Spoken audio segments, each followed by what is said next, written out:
बेटे बहू के बीच तलाक करवाकर कांता जी के कलेजे को ठंडक मिल गई थी। वो गाड़ी की फ्रंट सीट पर बड़े ठाठ से बैठी हुई थी। आखिर उनकी जीत जो हुई थी, उनकी मुराद पूरी हो गई थी। उनका खुश होना तो बनता था।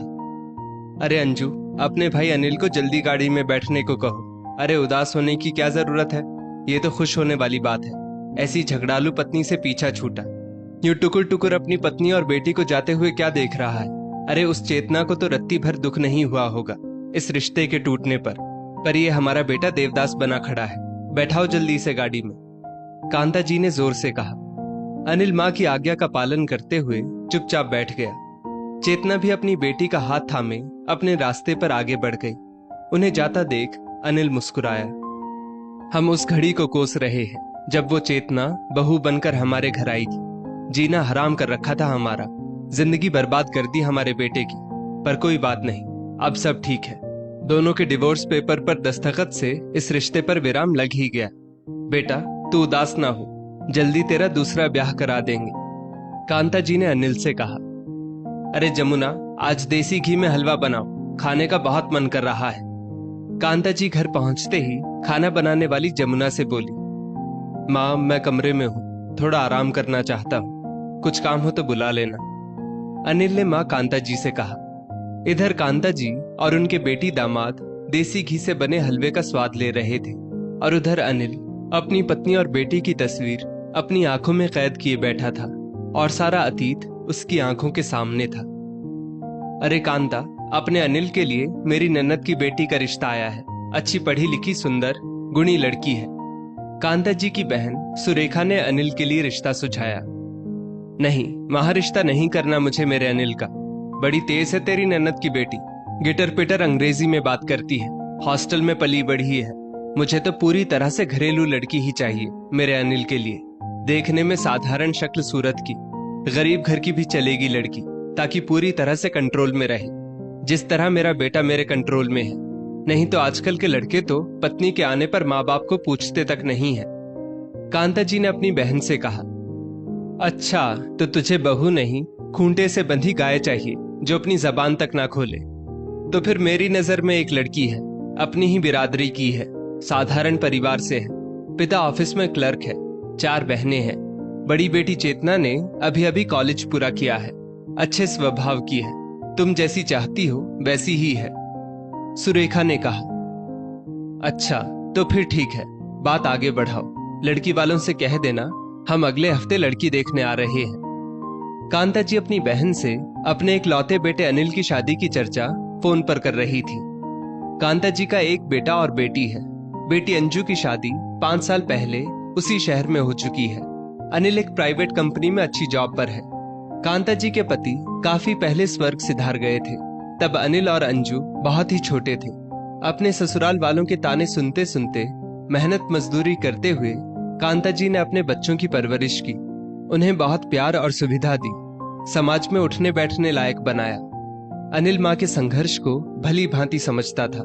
अब वो चाहता था कि उसकी माँ को किसी भी प्रकार का कोई कष्ट ना हो। वो अपनी माँ की हर बात मानता था। अपनी तनख्वाह की एक एक पाई अपनी माँ के हाथों में रख देता था। उसे ऐसा करके संतुष्टि मिलती थी। कांता जी अपने बेटे अनिल के लिए आए कई रिश्तों को सिर्फ इसलिए ठुकरा देती थी कि लड़की ज्यादा पढ़ी लिखी और मॉडर्न ख्यालों की व सुंदर होती थी। कांता जी अपने बेटे की शादी सामाजिक दबाव और वंश को आगे बढ़ाने के लिए करना तो चाहती थी, मगर उन्हें अपने बेटे को किसी और का होता देख घबराहट भी होती थी। कांता जी अनिल के साथ चेतना को देखने जाती है। सीधी सादी साधारण रंग रूप की चेतना उन्हें अपने बेटे के लिए योग्य लगी। बेटा पत्नी के मुंह में ना फंस के रह जाए, इसलिए कांता जी ने हर लिहाज से साधारण चेतना को अपने घर की बहू बनाना उचित समझा। अनिल को अपनी पसंद रखने का मौका ही नहीं दिया, न ही अनिल और चेतना को एक दूसरे को जानने का मौका दिया। चेतना और अनिल की बिना किसी विघ्न के शादी हो जाती है। पहली बार अकेले में अनिल ने चेतना से कह दिया था कि मेरी माँ ही मेरे लिए सब कुछ है, तुम्हारी जगह हमेशा दूसरी ही रहेगी। चेतना ने भी अनिल के अपनी माँ के प्रति प्रेम और समर्पण को स्वीकार कर लिया था, लेकिन वो चाहती थी कि उसका पति एक अच्छे बेटे के साथ साथ अच्छा पति भी बन जाए। शुरुआत से ही कांता जी ने चेतना की लगाम अपने हाथों में ले रखी थी। वो बहू को सताने का एक भी मौका नहीं छोड़ती थी। ससुराल में जख्मों का सिलसिला खत्म होने का नाम नहीं लेता, पर मरहम लगाने वाला कोई नहीं था। सिर्फ 3 लोगों का परिवार था घर पर, लेकिन एक पल को भी चैन की सांस नहीं ले पाती थी चेतना। 2 दिन के लिए भी पति पत्नी को बाहर घूमने जाने नहीं दिया कांता जी ने। ये कैसी चाय बनाई है, सुबह सुबह सारा मूड खराब कर दिया। ऐसा बोलते हुए कांता जी ने चाय का कप पटक कर तोड़ दिया। चेतना की आंखों में आंसू छलक आए। अरे किसी दिन चाय खराब भी बन सकती है, चाय दोबारा बनाई भी जा सकती है, मगर कांता जी छोटी छोटी गलतियों पर ऐसी प्रतिक्रिया देती मानो चेतना घर की बहू ना होकर बंधुआ मजदूर हो। घर में खाना कांता जी की पसंद का ही बनता। चेतना को छोले भटूरे खाना बहुत पसंद था। मायके में हर रविवार को छोले भटूरे या उसकी पसंद का इडली सांभर बन ही जाता था, पर ससुराल में जैसे ही उसने शनिवार की रात छोले बनाने को काबुली चने भिगोए तो सास चिल्लाते हुए बोली, जरा सी भी समझ नहीं है तुझे, बिना हमारी इजाजत के चने कैसे भिगोए तूने? हम ये सब नहीं खाते, नाश्ते में तो हमें रोटी पराठा दही के साथ चाहिए होता है, अब तक नहीं समझी तुम? माँ जी, आपके लिए रोटी पराठा भी बना दूंगी, पर मैं अपनी पसंद का खाना भी तो बना सकती हूँ, चेतना ने हिम्मत करते हुए कहा। ये क्या, तुम माँ से बहस कर रही हो? कर दिया ना नाराज माँ को, अब माफी मांगो उनसे जाकर। पति अनिल ने चेतना से गुस्से में कहा। माफी? किस बात की माफी? छोले भटूरे भी तो खाना ही है, रोटी पराठा भी बना दूंगी, फिर माफी किस बात की? चेतना ने कहा। लेकिन सास ने माफी मंगवा कर ही दम लिया। बहू, इस घर में रहना है तो गले की आवाज जितनी धीमी रखोगी उतना तुम्हारे लिए अच्छा रहेगा, कांता जी ने चेतावनी दी। कांता जी को बहू के मायके वालों का आना जरा भी पसंद नहीं था। बहू को सारा दिन घर के कामों में ही उलझाए रखती। अनिल चाहकर भी अपनी पत्नी को मां की इजाजत के बगैर कहीं बाहर नहीं ले जा सकता था। शादी के 2 सालों में भी चेतना कहीं भी पति के साथ अकेले नहीं जा पाई थी। चेतना को मोबाइल तक रखने की इजाजत नहीं थी।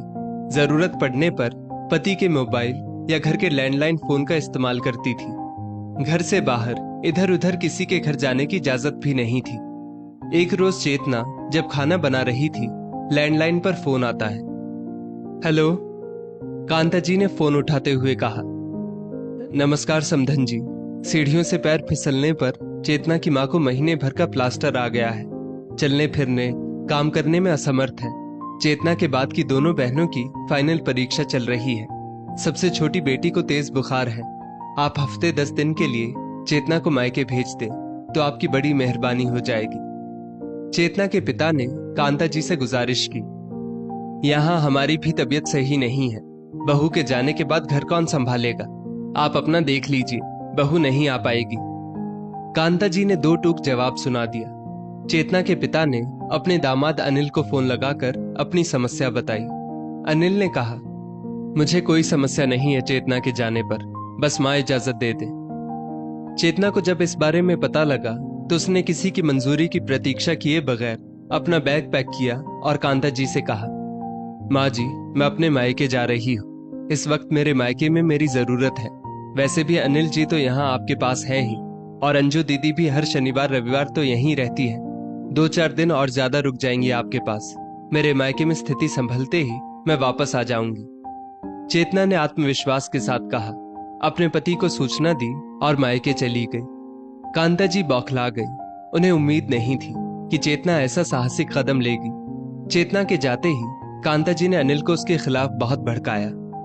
देख क्या इज्जत रह गई तेरी माँ की। तेरी पत्नी को अपनी माँ की परवाह है। बड़ी ढील दे रखी है तूने अपनी पत्नी को, नहीं तो उसकी हिम्मत ना होती मेरी इजाजत के बगैर घर के बाहर कदम रखने की। कांता जी ने बेटे को भड़काया। माँ बेटे में से किसी ने भी चेतना को फोन लगाकर उसकी माँ की तबीयत के बारे में नहीं पूछा। करीब 15 दिन बाद मायके में स्थिति सामान्य होने पर चेतना ससुराल लौट आती है, लेकिन कांता जी ने उसे खरी खोटी सुनाते हुए उसे घर के अंदर तक आने नहीं दिया। चेतना ने उम्मीद की नजरों से पति को देखा। तुमने माँ के खिलाफ जाकर सही नहीं किया, इतना कहकर अनिल अपने कमरे में चला गया। चेतना को कांता जी से ज्यादा अपने पति पर गुस्सा आया। वो आंखों में आंसू लिए वापस अपने मायके चली गई। मायके में चेतना की तबीयत बिगड़ने लगी। डॉक्टर को दिखाने पर पता चला चेतना मां बनने वाली है। मां बनना हर सुहागन स्त्री का सौभाग्य माना जाता है, लेकिन चेतना को समझ नहीं आ रहा था कि वो खुशी मनाए या दुख। चेतना ने फोन पर अनिल को उसके पिता बनने की सूचना दी। अनिल इस खबर से बहुत खुश होता है। वो अपनी पत्नी को जल्द से जल्द वापस लाना चाहता था। माँ, आप दादी बनने वाली है। चेतना माँ बनने वाली है। मैं उसे लेने जा रहा हूँ, अनिल ने कहा। कांता जी नहीं चाहती थी कि चेतना इस घर में दोबारा आए, क्योंकि उन्हें तो सीधी सादी बेजुबान बहू चाहिए थी अपने बेटे के लिए। लेकिन चेतना तो गलत बात का विरोध करना भी जानती थी। बस यही बात कांता जी को पसंद नहीं थी। तो इतनी जल्दी कैसे भूल गया अपनी माँ के अपमान को? उस लड़की ने मेरी बात का जरा भी मान नहीं रखा, अपनी मनमर्जी चलाई। महारानी बनकर घूमती है पूरे घर में, जबान चलाती है सामने। तुझे तेरी माँ और पत्नी में से किसी एक को चुनना होगा। कांता जी ने अनिल के सामने कठिन चुनाव रखा। अनिल ने अपनी पत्नी की तरफ बढ़ते कदम पीछे खींच लिए। समय बीतता गया। चेतना जान चुकी थी कि उसका पति सिर्फ अपनी माँ का बेटा बनकर ही रह गया है, उसका पति नहीं बन पाया। इसलिए चेतना ने अपने पति से उम्मीद रखना छोड़ दिया था। तय समय पर चेतना ने प्यारी सी बेटी को जन्म दिया। इसकी सूचना उसके ससुराल में कर दी गई थी। तब भी किसी भी प्रकार की प्रतिक्रिया चेतना के ससुराल से नहीं आई। इधर कांता जी अनिल के लिए फिर नया रिश्ता ढूंढने लगी। इस बात की जानकारी लगते ही चेतना ने अनिल को तलाक का नोटिस भेज दिया, क्योंकि वो खुद भी जीवन में आगे बढ़ना चाहती थी। अनिल और चेतना का तलाक हो जाता है। अनिल वर्तमान में लौट आता है। अनिल रिश्ता टूटने से आहत था। धीरे धीरे उसने अपने आप को काम में पूरी तरह से डुबो लिया। जितनी जल्दी हो पाता काम पर चला जाता, देर रात ओवर टाइम कर घर वापस आता। वो बस पैसे कमाने की मशीन बन चुका था। अब वो अपने गम को भुलाने के लिए शराब का सहारा लेने लगा।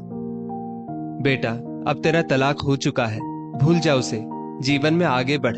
अभी भी तेरे लिए एक से बढ़कर एक रिश्ते आ रहे हैं। कांता जी ने अनिल की दशा देखकर कहा, नहीं माँ, मैं किसी का पति बनने लायक नहीं हूं, मुझे बस बेटा ही रहने दो, अनिल बोला। इस बार अनिल के शब्दों में बहुत दर्द था। अनिल इस तरह नशे का आदी हो चुका था कि उसकी तबीयत बिगड़ने लगी। उसका लीवर डैमेज हो चुका था। अगर आपने शराब पीना बंद ना किया तो आपकी जान को खतरा है, डॉक्टर ने अनिल से कहा। अनिल की ज्यादा तबीयत खराब होने पर उसे अस्पताल में भर्ती किया गया। एक सुबह अनिल कोमल स्पर्श अपने गाल पर अनुभव करता है। वो आंखें खोलता है। सामने उसकी 3 साल की बेटी माही उसके दिल के पास वाली जगह पर बैठी थी और उसके गाल को सहला रही थी। उसकी पत्नी चेतना उसके पैरों के पास बैठी थी। अपने परिवार को पास देख अनिल हतप्रभ रह गया। उसके आश्चर्य की सीमा ना रही। बेटा, अब तो तू ठीक हो जा। देख, मैंने तुझे तेरा परिवार वापस दे दिया, जो मैंने अपनी जिद के चलते तुझसे छीन लिया था। मैं अपनी आंखों के सामने तुझे बर्बाद होता नहीं देख सकती। मुझे माफ कर दे। और चेतना बहू, मैं माफी के लायक तो नहीं, पर हो सके तो मुझे माफ कर देना। अपने बेटे पर अपना हक खो दूंगी, ये सोचकर मैं उसे हमेशा अपने काबू में रखती थी। पर आज एहसास हुआ, मेरी हरकतों की वजह से वो मेरे पास तो था, पर दिल से दूर हो चुका था। मैं तुम्हें तुम्हारा पति वापस करती हूँ, मुझे माफ करना बहू। चेतना ने कांता जी को माफ कर दिया। अनिल और अपनी बेटी के साथ अपने रिश्ते को दूसरा मौका देने का फैसला किया। अपने परिवार को पाकर जल्द ही अनिल ठीक हो जाता है। फिर से एक बार अनिल और चेतना विवाह बंधन में बंध जाते हैं। दोस्तों, पति को अपनी माँ और पत्नी के बीच संतुलन बिठाना ना आए तो कई बार पति पत्नी के रिश्ते में दरार पड़ जाती है। पति का कर्तव्य होता है कि वो उस लड़की का भी ख्याल रखे जो उसकी जिंदगी और घर में आई है। इस स्टोरी को लेकर आपकी क्या राय है, नीचे कमेंट करके जरूर बताइएगा। और ऐसी ही और भी बेहतरीन वीडियोस के लिए हमारा पेज जरूर फॉलो करें।